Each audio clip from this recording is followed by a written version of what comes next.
Well, welcome everybody to this edition of Streets for All Happy Hour. We are super excited to chat with Councilmember Mike Bonin, who represents District 11 in Los Angeles.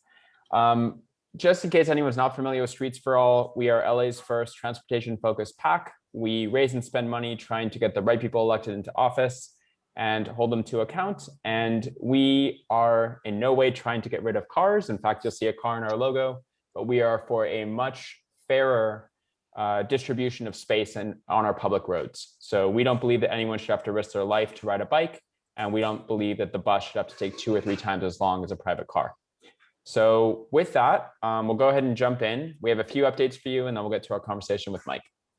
We're going to give you an update on the neighborhood council elections, which are well underway, an update on the San Vicente protected bike lane, Rethink LA, a few wish list items for CD11, a couple wins of the month.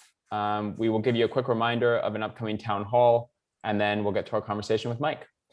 Our icebreaker this time is, what is the post-pandemic trip you're most looking forward to? So with that, I'm going to pass it over to Adrian to talk about neighborhood council elections. Thanks, Michael. The post-pandemic trip that I am looking forward to is going to Hawaii. I actually had a trip to Hawaii scheduled last year at the end of March, and I had to cancel it. And it was supposed to be my first time visiting the island. So I'm looking forward to someday going to Hawaii. So I'm going to talk about the neighborhood council elections.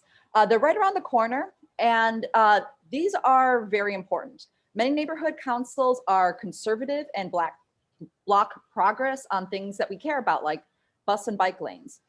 And we're partnering with some other organizations to recruit candidates and voters in order to flip neighborhood councils.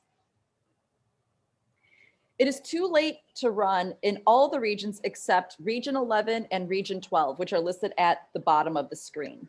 That includes some CD11 areas like Palms, Mar Vista, and it's too late to vote in Region 5. But if you live in all the other regions, you still can request a ballot. And this year, all of the elections are being conducted by mail-in voting only. You must request a ballot. You will not receive one automatically. So we are endorsing slates and candidates. Within Region 5, we have endorsed the Mid-City West Progressive Slate, Progressive Pico, Greater Wilshire Neighbors for Progress, and East Hollywood Progressives. And in Region 6, which is the next region, we have endorsed the K-Town team in Wilshire Center, Koreatown. We have more endorsements coming soon, and you can see all of the individual candidates that we've endorsed on our website listed on the screen over here. And I'll toss it over to Michael to brief you all on the San Vicente bike lanes. Thanks, Adrian. My post-pandemic trip, just like Adrian, I had a trip planned at the end of March 2020. I was going to go ride a bike with a very good friend for a week in Spain. It sounded like it would have been a lot of fun. And of course, it was the worst possible timing. So hoping to rebook that when it's safe. So a quick update on the San Vicente bike lane project. Of course, this is on the 2035 mobility plan with a protected bike lane. The street has more vehicle traffic lanes than it needs. It's got 3 in each direction. Most major streets have 2. It plugs a key gap between Venice Boulevard and Wilshire, and the street is being repaved in June, which is an opportunity to implement the mobility plan. This is what the street looks like today, and this is what we want it to look like. Protected bike lane, 3-foot buffer between the bike lane and parked cars, and then 2 vehicle traffic lanes in each direction. So we've done a ton of outreach. We did a survey of people living in the area. Had 278 responses, 86% were in favor. Wilshire Vista Neighborhood Association did another survey, 142 responses, 73% in favor. We've gotten the support of Faircrest Heights, Sycamore Square, and Carthay Square Neighborhood Association. The Mid-City West Community Council has the north side of the street. They're in support. The Pico Neighborhood Council has been challenging, and there are people on that board that do not want this project. The bottom line is that LADOT needs council office support before June from both CD4, which is the north side of the street, and CD10, which is the south side of the street. LADOT is hosting a community meeting tomorrow, if you can make it, tomorrow, Thursday, March 11th at 10 a.m. And it's via Zoom. Please show up and tell them how critical this project is, how excited you are about the project. You can learn more, and if you can't make it, you can email in your comment at ladotlivableStreets.org/San-Vicente. Over to Taranig to give you an update on Rethink LA. Everyone, my post-pandemic ideal trip would be either Paris to see all the new bike infrastructure there, or an Amtrak trip across the US. That would be cool. So Rethink LA is an initiative to allow anyone in Los Angeles County to reimagine any stretch of roadway. It's a simple form anyone can fill out, and every month or so we choose a few of these submissions, actually create renderings of what the street could look like, and even advocate for some of these submissions. Let's look at some of our submissions now. We have Sunset, Los Feliz, Hoover, Ventura, North Figueroa, and some of the newer ones are Vermont, Franklin Avenue, and Stadium Way. This was one of our very first submissions. We had a volunteer doing the rendering. Then we presented this to the Los Feliz Transportation Committee, which passed it. The full neighborhood council will next vote on it soon. So if you live, work, study, or play in the area, we'd love for you to show up at the neighborhood council virtually and support this project. This would be LA's first protected bike lane that would connect the LA River to the LA River bike path. Now back to Michael. Okay, so we have a few things that we would love to see in CD11, and I just want to emphasize, I know that some of these things have been controversial in the past, but we have thousands of people that live in the area that are part of the Streets for All community that would come out in troves and be very supportive if there was another opportunity. So first on our list is extending Venice Boulevard's protected bike lane to the ocean and to the 405. We actually have a dedicated initiative for this, VeniceBoulevardForAll.com. We want to make Venice Boulevard LA's first complete street from the ocean to downtown. We would love to see the San Vicente bike lanes in Brentwood protected. So perhaps flip the parking in the bike lane or what we would need to do there. We would also love to see protected bike lanes not shared with the bus in Santa Monica Boulevard. We know space is tight, but those bike lanes end at the 405. And there's that 1 mile gap between the 405 and Ohio, which turns into Broadway, which has a bike lane all the way to the ocean. So we would love to see some treatment there. I am a weirdo that has biked to and from LAX probably 30 times at this point, and I take the bike lanes on Sepulveda. And they would be so easy to protect. There's no parking for a lot of that. It's just a bike lane. So you're just talking about a few feet and some bollards. It'd be great to protect the Sepulveda bike lanes from Centinela to Manchester and add the mobility plans bike lanes on Centinela and Inglewood to connect with Ballona Creek. It would also be great if the bike lanes on Sepulveda extended all the way to LAX. Right now they end 3 blocks short at Manchester. And so you're sort of in a mad dash on those 3 chaotic blocks to get to the airport.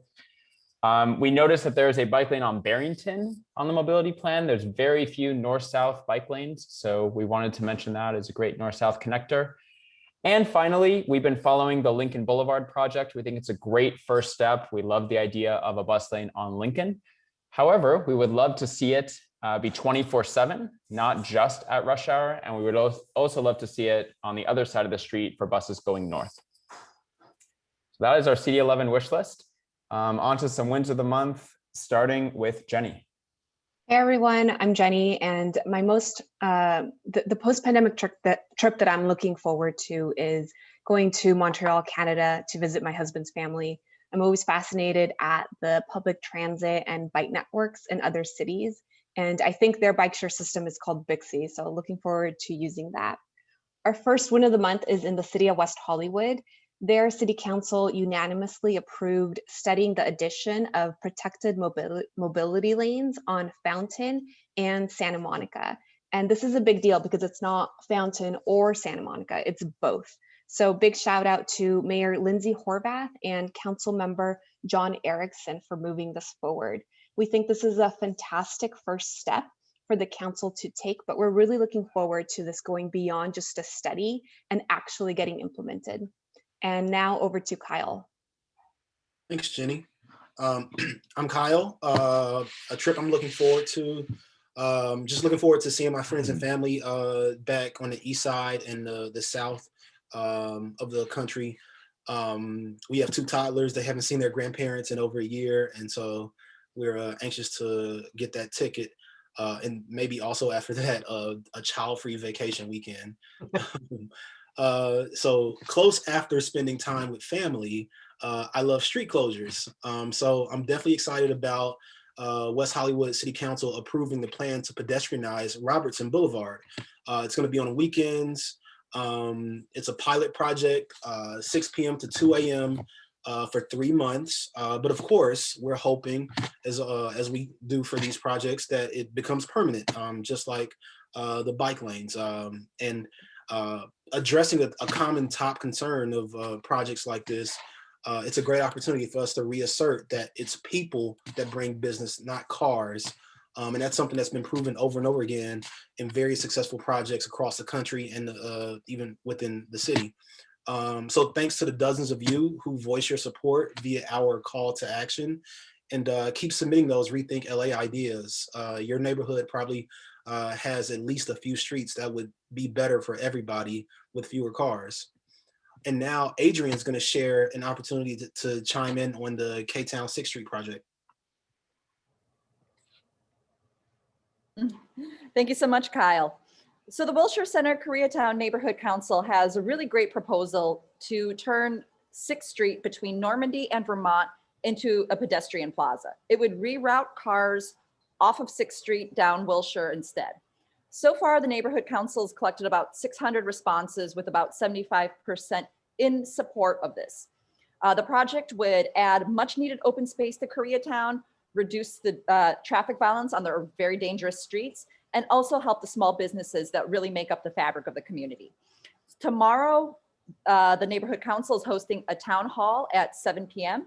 You can register for the event at wcknc.la/6th Street-Town Hall and register for it there. And you can also find the links to our feedback surveys as well. I'll be hosting the town hall if you would like to hang out with me for a second night in a row. Okay, so just a quick preview for April. We're excited to have Culver City Mayor Alex Fish. They just passed a pretty amazing project, and it's going to be quick build, adding bus and bike lanes through downtown Culver City, called Move Culver City. So we're excited for that conversation. All right, so on to the guest of the hour, Councilmember Mike Bonin. Mike, I think you mentioned that you might want to say a few words before we get into some Q&A. Yeah, sure. First of all, thanks for having me. I look at that photo wistfully. That photo was 8 years ago and some pounds and lots of wrinkles a long time ago. Thanks for having me tonight. Eric, who's in charge of implementing all of the things that you put on your wish list, had suggested I share a couple of reflections. And there's so many things I could talk about: service cuts at Metro, congestion pricing, scooters, bike lanes on Lincoln. But I actually just wanted to touch on something. I wanted to sort of recenter part of our discussion, at least part of it, back to last summer. And I just wanted to recall that on June 1st of last year, in the middle of the demonstrations across the country, NACTO put out a statement that I try to keep in front of me. And that statement, I'll just read a few sentences from it, noted that racism and police violence and structural inequity are transportation problems. And as transportation planners, engineers, policy and decision makers, we cannot turn a blind eye. It goes on to say our job is to make streets and public spaces safe for everyone. But from historic policies like redlining to modern ones like criminalization of fare evasion, many transportation and land use decisions have amplified and fortified racial inequities. And it notes that every day the people in transportation agencies at every level of government are faced with decisions that mean the difference between sustained progress or continuation of violent oppression. And the statement's long, and I'll share it in the chat a little bit later. It was a powerful statement, and I read part of it at Metro last year at a board meeting. And I think it's important that we not forget this statement and continue to be held by it. And There's a couple of different ways to help implement changes. At the city level, Marquise Harris Dawson and I have been pushing the city and have begun the process of reconsidering the intersection of law enforcement and transportation in Los Angeles, with an eye towards ending the phenomenon, well documented with plenty of data, of people being pulled over for driving while black.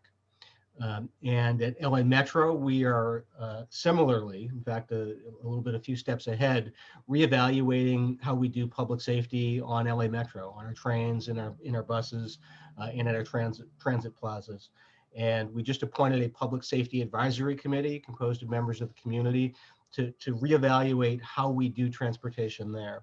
And I just wanted to encourage everybody, as we get excited about showing up for neighborhood council elections, as we get excited about showing up for meetings of different city councils and for public hearings, is that we also don't lose sight of this fundamental issue, and remember that as the NACTO statement says, that racism, police violence, and structural inequity are transportation problems. And if we really are about mobility for all, it's something that we have to address head on. So I just want to invite people to participate in both of the processes at both the city and the metro level to help reimagine that.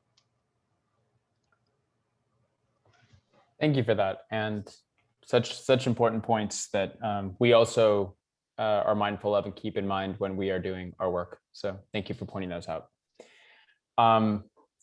I realized I skipped over your brief introduction that I was going to give you, so I'll give it now. So you were first elected to City Council in 2013. Council District 11 is basically everything in LA west of the 405, Pacific Palisades, Westchester, Playa del Rey, Venice, Mar Vista, etc. Mike was appointed to the Metro Board of Directors in 2013. You helped the city adopt the Mobility Plan 2035 in 2015. You helped advocate for the passage of Measure M in 2016, which includes the first dedicated county-wide funding for active transportation. You have a West Side Fast Forward initiative that creates new alternatives to the West Side's notorious traffic gridlock. And recently, we were very proud that you helped support something we were very supportive of, which was restoring bus service, as well as reimagining public safety on transit and traffic enforcement on the Metro Board. Mm-hmm. So thank you for doing that. So my first question, just zooming out, given your position at the Metro Board as well, not just LA City, from the perspective of fighting climate change, giving people safe alternatives to the car, implementing our mobility plan, where do you think we're at? And are we moving fast enough to truly change Los Angeles into a multimodal city and to fight climate change? No, we're not moving fast enough. I mean, when it comes to climate change, we're decades behind. So no matter how fast we're moving, we're not moving fast enough. I mean, I think that's just sort of fundamental, and it's something that we need to accept and use as momentum to move faster. And that applies to transportation, that applies to housing, that applies to LADWP. So we're not going fast enough. And I've already talked myself in a circle and forgot the other part of your question. It was basically, yeah, just wanted to get your general take on where we're at. I think you answered it well. Where we're at, thank you, yeah, is, we are at, I think, one of the weirdest, most uncertain, and most promising places certainly in my lifetime, and probably in the lifetimes of a couple of generations before me. Because of what has happened in the past year, between COVID and the recession and the what I hope is a permanent awakening to racial equity issues in this country. Melina Abdullah, when she presented to the city council last year on public safety, used the phrase, "the world has broken open." And that phrase has stuck with me, because I really do think the world has broken open.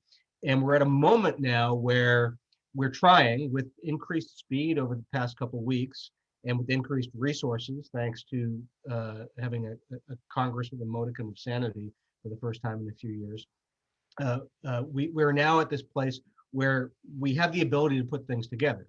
And the question is, are we going to put it back together in the way it was broken before, or we're going to put it back together, something more ambitious, something faster. And so it's been frustrating to me on a lot of fronts, transportation and otherwise, that we're at this moment where we should be leaping ahead, and we're actually not even where we should be, even if we didn't have this moment to jump in place. And the transit cuts at LA Metro are prime example, absolutely prime example.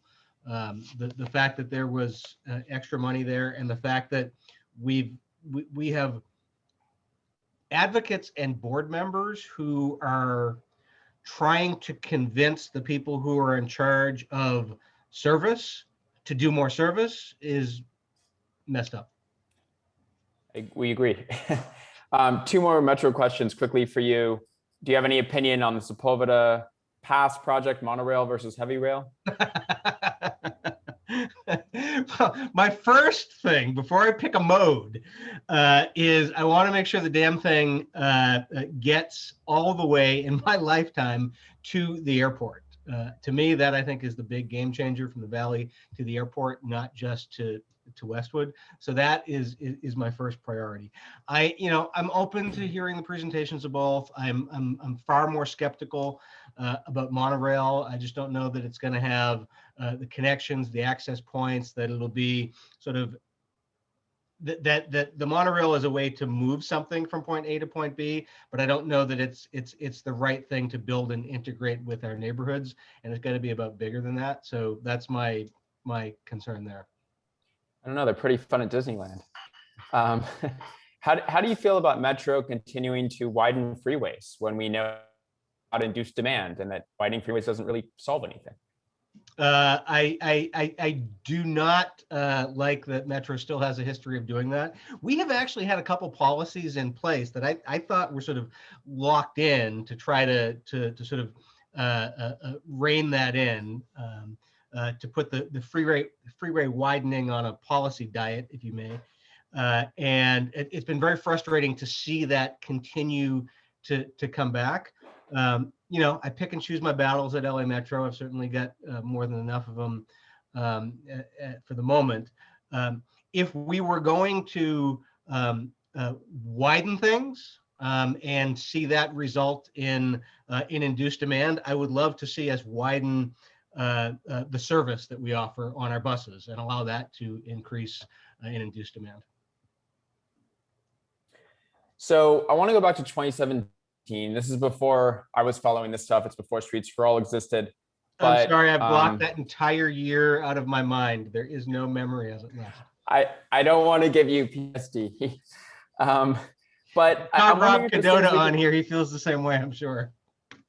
He's still living it. I'm wondering if there's things that we can learn. I mean, I don't know if there's another city in the world where a bike lane could cause death threats and all of this other stuff that happened. But from your perspective, what went wrong? Were those the right projects? You just didn't get the support you needed from the advocacy community? Were they presented wrong to the public? Would you do those projects again if you could go back in time? What are the things we could learn to do it better in the future? Oh man, I mean, there's so many ways to look back on it and so many observations to make. And yes, would I like a more vigorous presence from the advocacy community and a more vigorous presence from people in the community? Absolutely. I mean, a lot of the pushback was really nasty and vitriolic, and some people who really supported the stuff of goodwill, just it was too much for them. I mean, parents who were seniors in rest homes were getting nasty mail. It was really ugly. But I mean, I want to be realistic. As much as I would love that, and it would have been helpful at the time, I got to say, I think part of it falls on me. I mean, the majority of it falls on me. I'm the guy who's accountable, and I think there was an element of post-election overconfidence or cockiness or hubris, call it what you will, to try to do both Playa del Rey and Mar Vista at the same time. And the Playa del Rey project became bigger because of the Vista Del Mar. It was originally a downtown Playa del Rey. And then because of the lawsuits and everything, Vista Del Mar just became attached to it. And it just sort of had a sense of manifest destinies. We're going to do a whole bunch at once. And I think it was, if we had not done Playa del Rey at the same time, I think Mar Vista still would have been some pushback, but I think it would have been fine.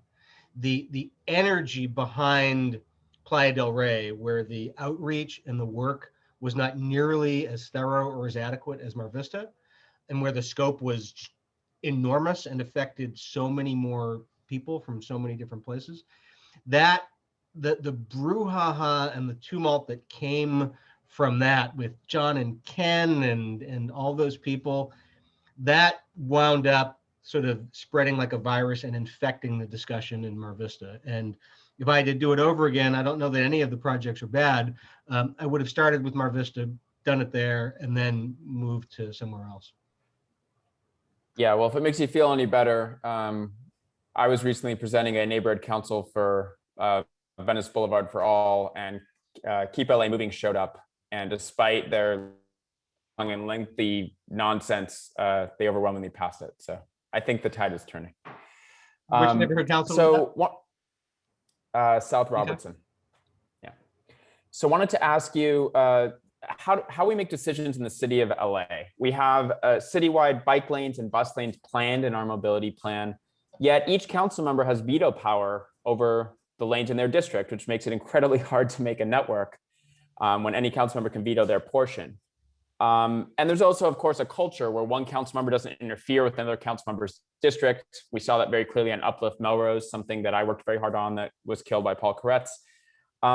How do we solve this? You know, in London, Transport for London actually, their metro equivalent actually owns major arteries and takes responsibility for that. In cities like New York, strong mayor system, the mayor can just do stuff.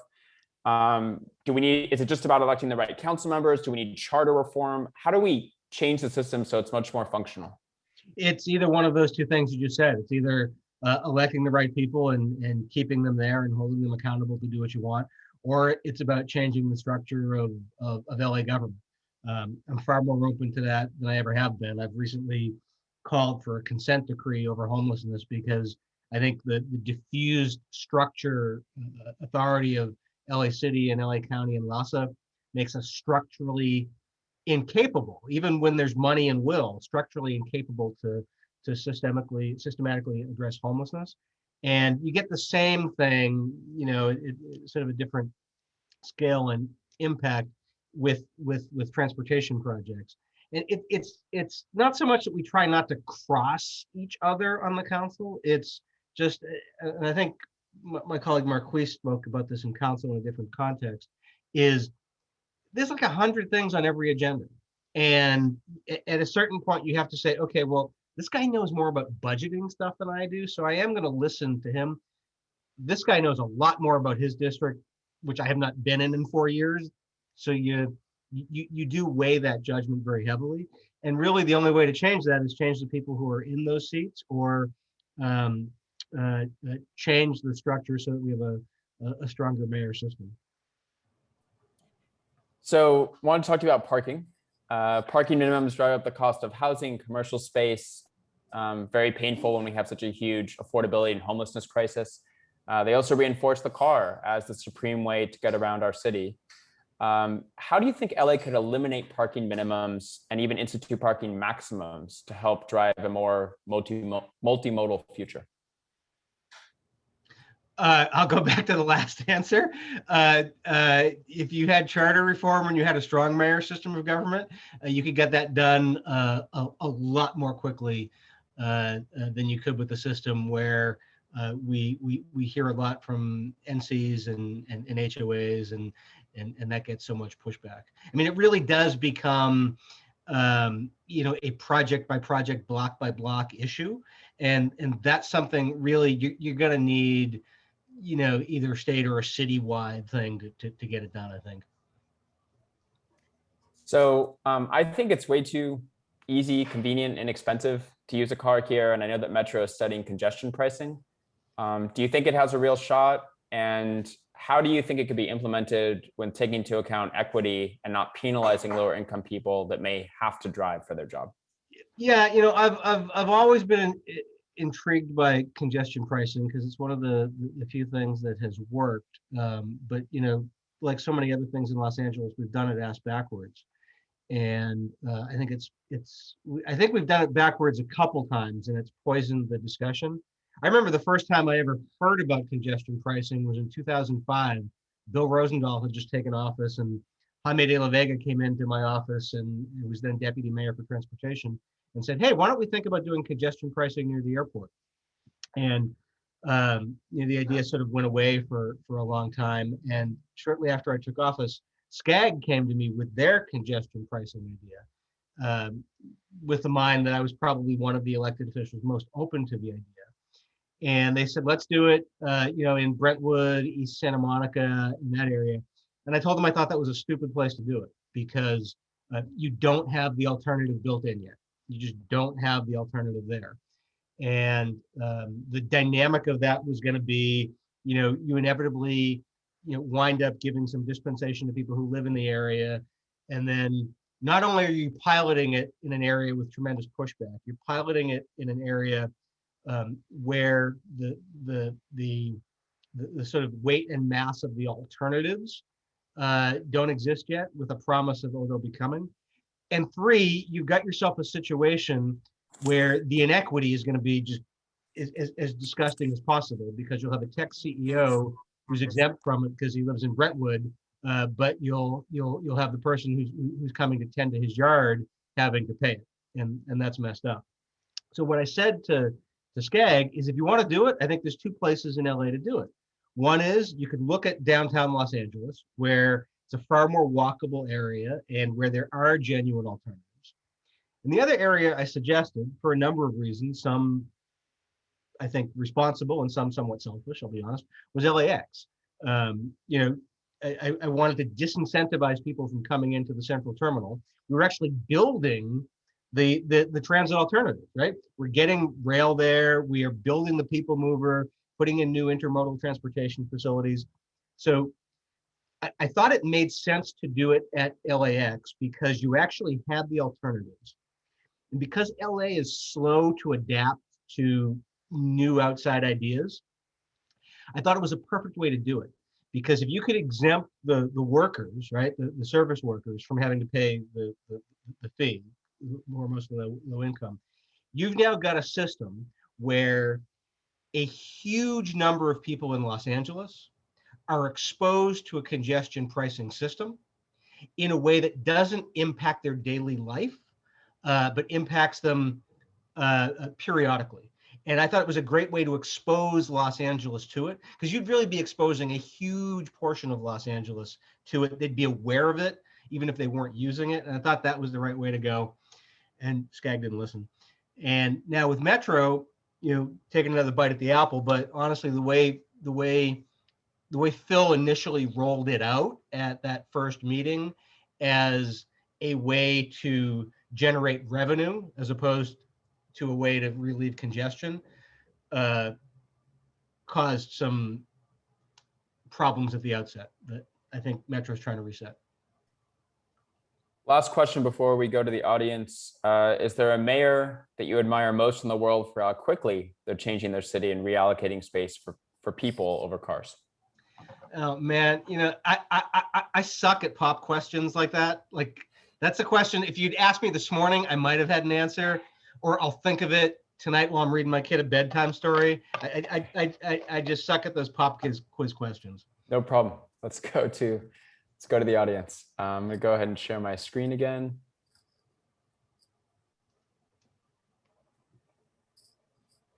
All right. And first question, what can we do to support you and other council members when NIMBYs oppose bike lanes, road diets, and road reconfigurations in your district? Okay. Well, I mean, the easy one, of course, is show up. Show up at the neighborhood council meetings. The neighborhood councils, for good or for bad, I don't know that it's a role that they have chosen. Some have, some haven't.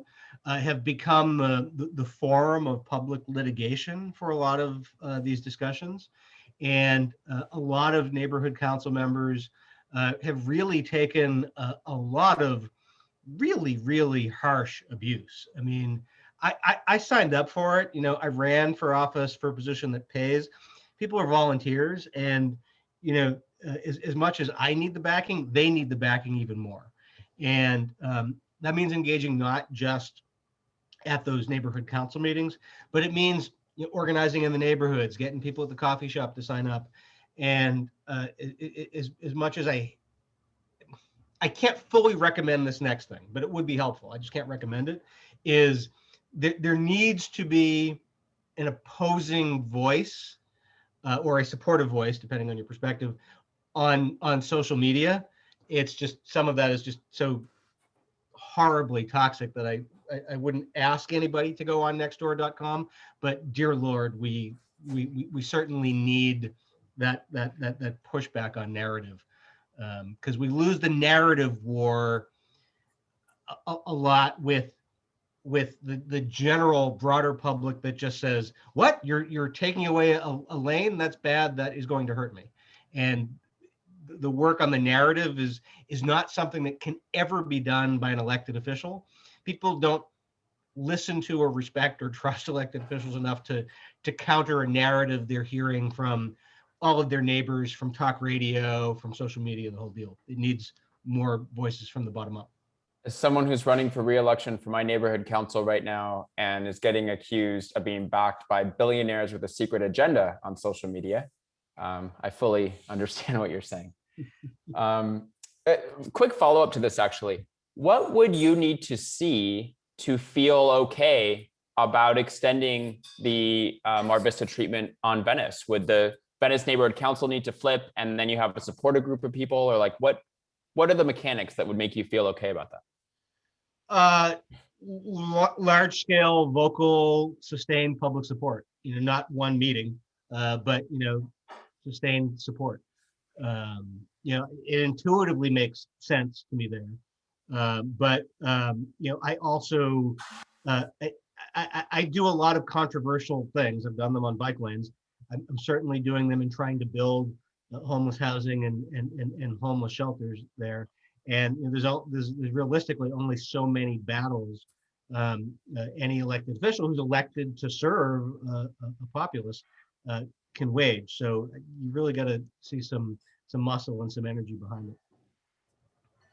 So this question, you're well known for projects in your district like Sepulveda and Lincoln BRT, but as a champion for regional efforts like Fair Free Transit, what are some of the other Measure M projects outside of your district that you're most excited about?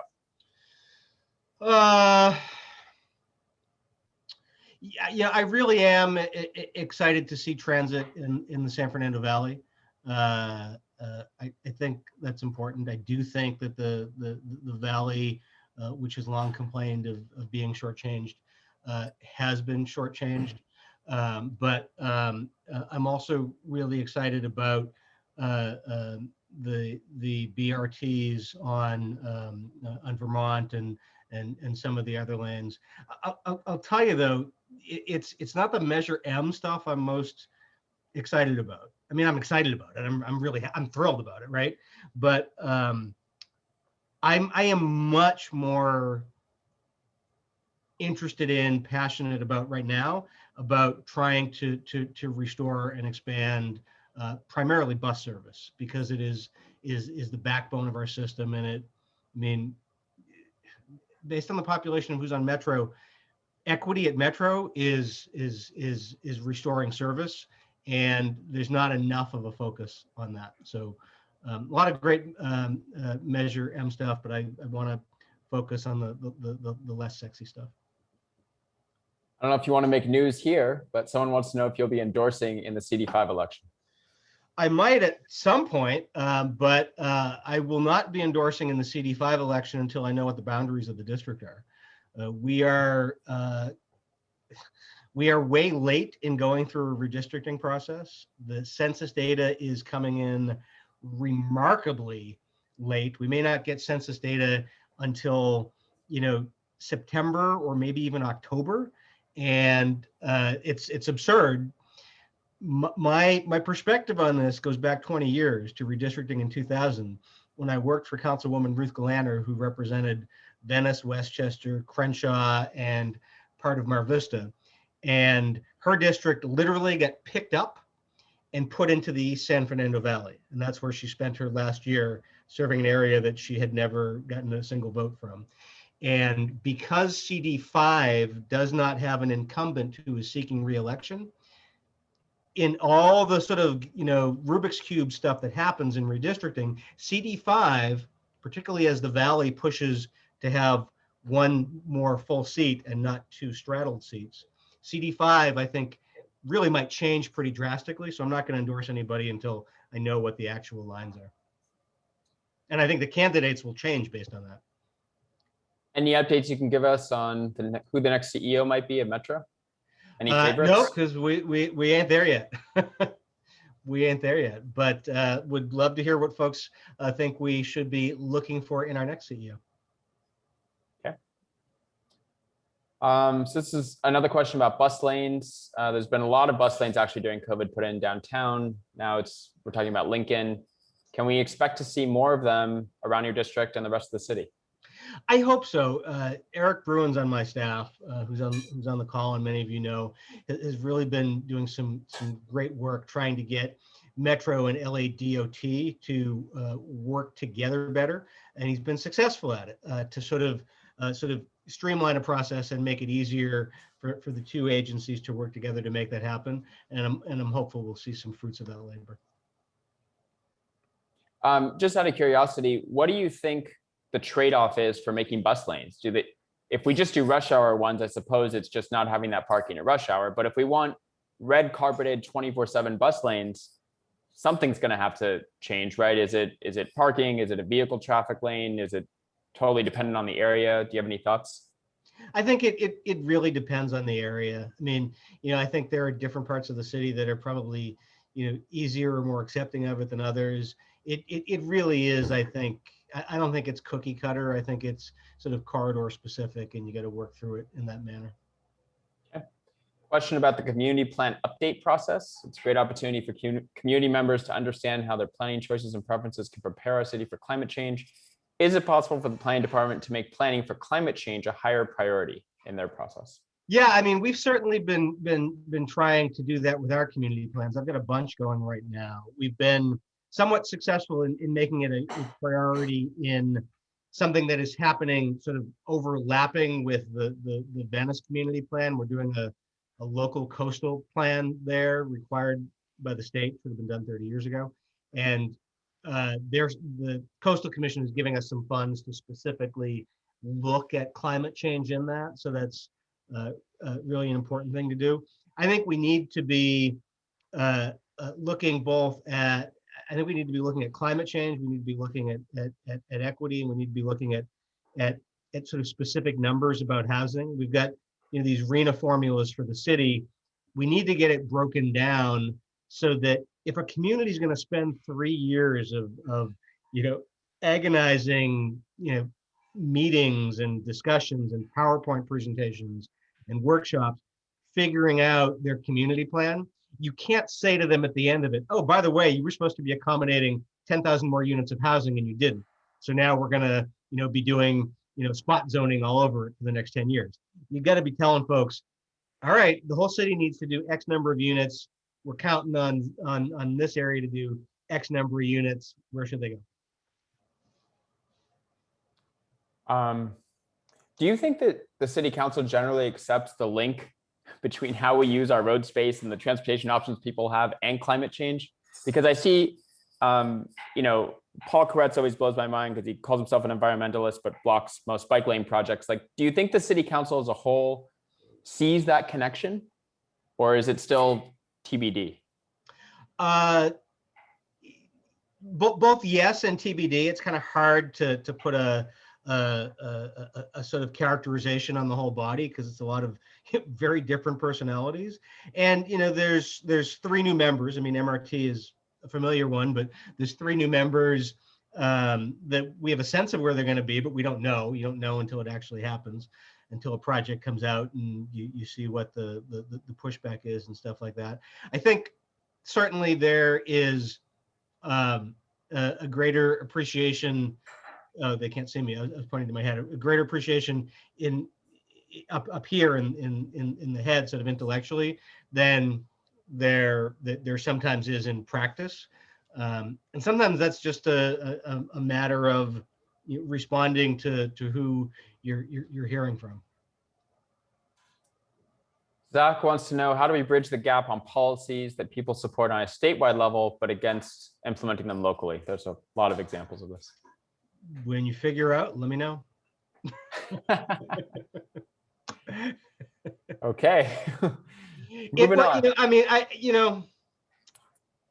Well, yes, when you figure out, let me know. But also,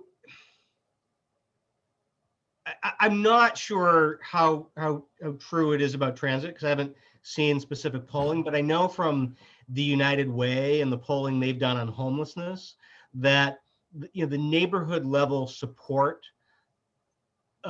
for projects in a neighborhood is a lot stronger than you think if you go to a town hall meeting. But I think a big thing, and I think we need to be very honest about this, is government has to do a better job at the projects they're doing. People say they support homeless housing in their neighborhood, but when we're throwing all our money at overpriced projects, whether it's pallet shelters, bridge, or permanent supportive housing that is way too expensive, then that undermines faith in it.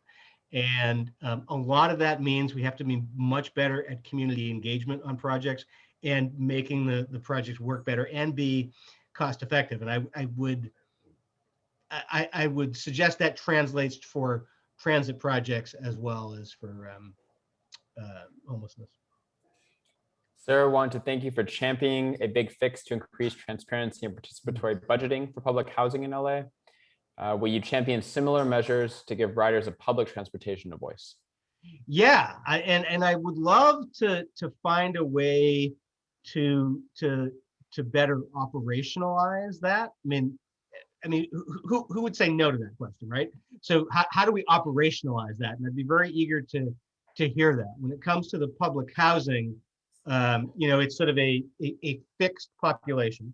And there is sort of a residents advisory council that provides sort of a vehicle for participatory budgeting.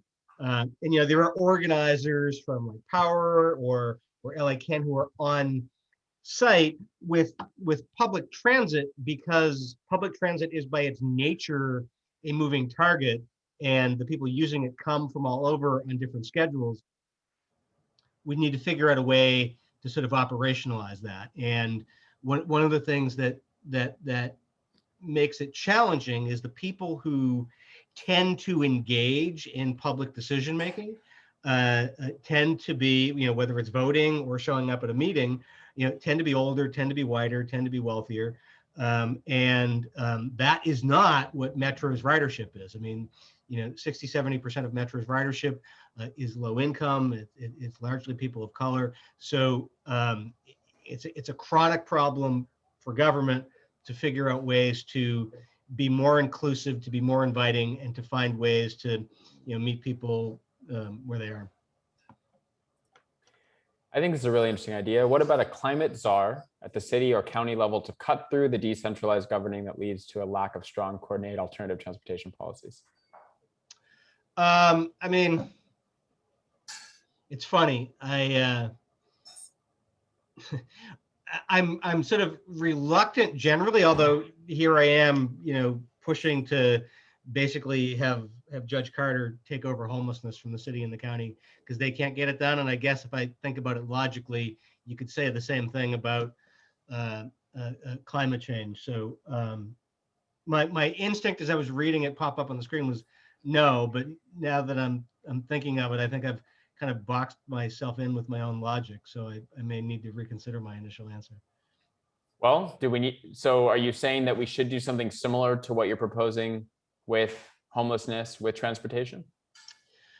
Well, what's funny is with transportation, we have more of that than we do with homelessness.